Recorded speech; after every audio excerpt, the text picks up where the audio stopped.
Hello guys! Ay susubukan natin ang ating bagong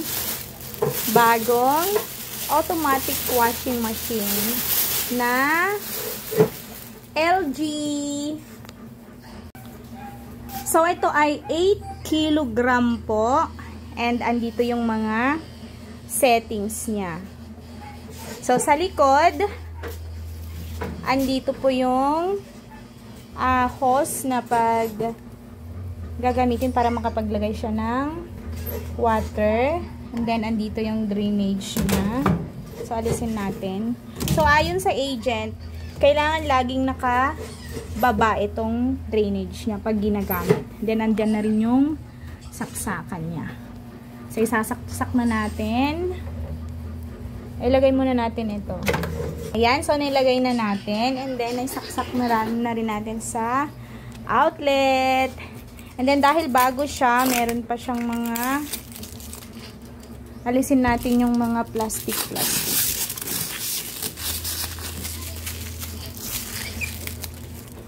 Tingnan natin sa loob. So, dito sa loob niya, andito yung lalagyanan ng detergent, yung mga powder. Pero kung yung gagamitin nyo daw is liquid na, pwede nang idiretso ng i-power dito sa loob ng washing machine. Tapos, dito banda, yung lalagyanan ng ayan, fabric conditioner. Then, dito naman, pwedeng lagyanan ng Zonrox kung lalagay kayo. So, ito yung kanyang on and off button. Ito yung pose. So, andyan yung mga features niya. Soil level, kung mabigat ba siya or light, beeper. Yung ingay niya pag natapos na siya, gusto mo ba ng malakas or mahina lang. Then yung water level. Lahat yan is, siya na mismo yung magdi-decide. Pero pwede rin, ayon sa agent, pwede rin siyang i-manual. So, turn on na natin. I know pala, maglalagay pa tayo ng labada. So, lalagay tayo ng labada sa loob. So, since ready na siya, nakasaksak na siya, maglalagay na tayo ng damit. Sa loob. Yung mga unang damit nilalagay ko, yung mga maliliit lang, mga damit ni baby, yung toddler.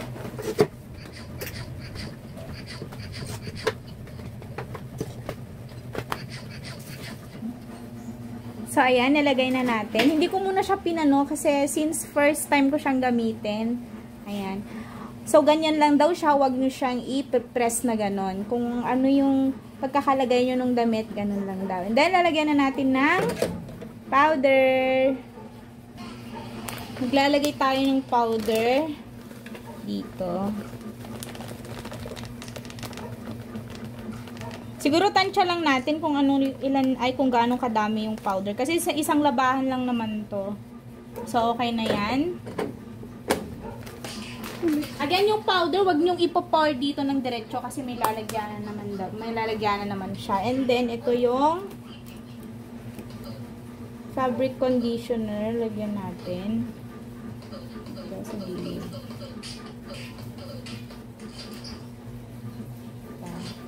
Punuhin natin para mas mabango.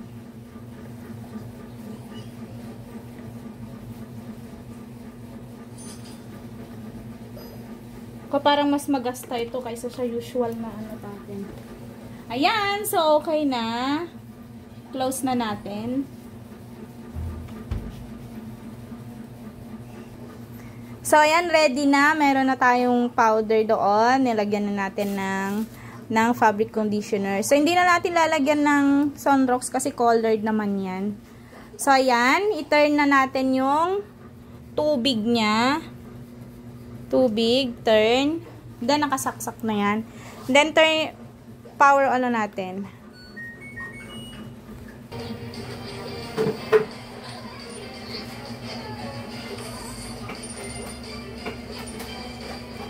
Ayun, gumagalaw na siya.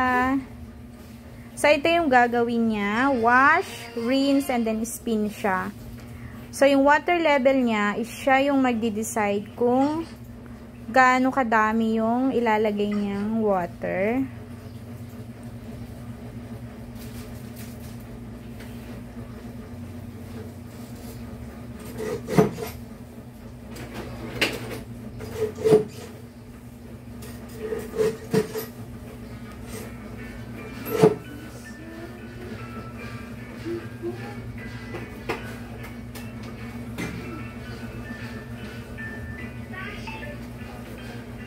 Yun.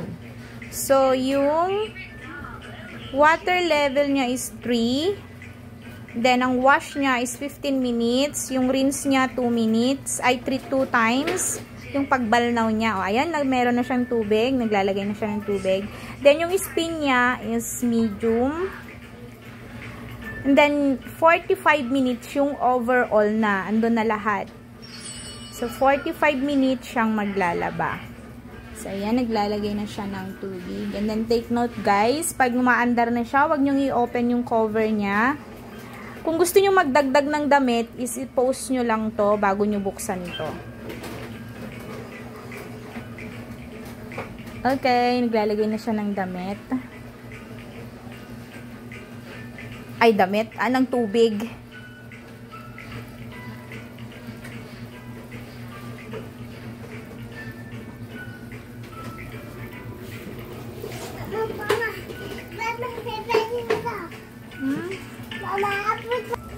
Ayun pala, habang naglalagay siya ng tubig, hindi pa siya umaandar pero nagbabawas na siya ng minuto.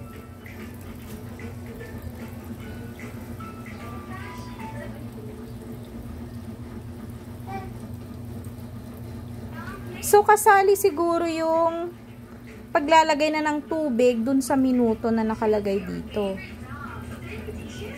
Kasi diba 45 minutes kanina to, nag 43 na siya. Eh, hindi pa naman siya nang umiikot. Naglalagay pa lang siya ng tubig. Ayan, umiikot na siya. Wala siyang ingay, no? Napakatahimik niya.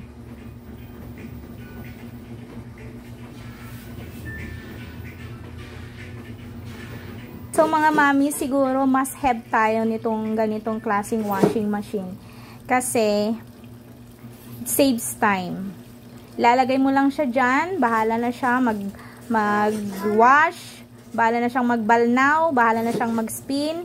So, ang gagawin na lang natin mamaya is, magsasampay na lang tayo. So, balikan natin siya mamaya.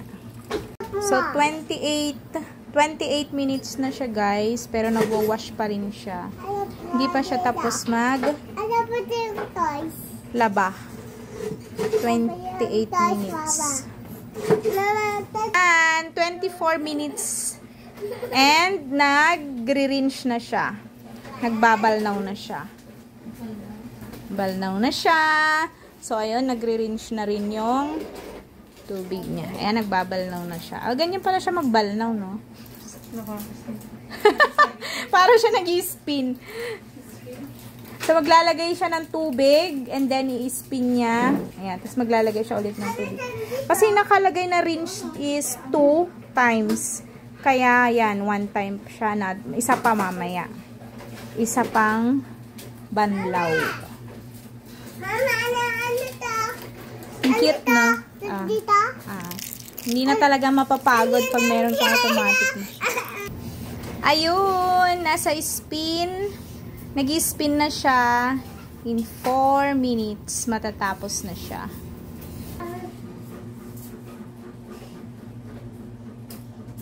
Nag-stop na siya. 1 minute.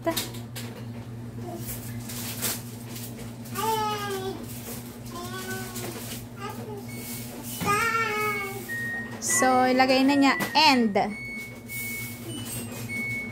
So, ayan yung beep na niya. So, meaning, tapos na siyang maglaba. And, so, automatic na rin siyang automatic rin siyang mag-off pag tapos na siya maglaba. So, off na siya. Tumigil na rin yung pag-spin niya. So, pwede na siguro natin siyang buksan. Aahunin na natin yung mga labada. And, tadaan! Wow, ang bango! Ang bango. And, yes. Yung ano niya, yung tuyo niya is nasa 80% lang siya. So, kailangan pa natin siyang i-bilad. So, yun lang. Bye-bye!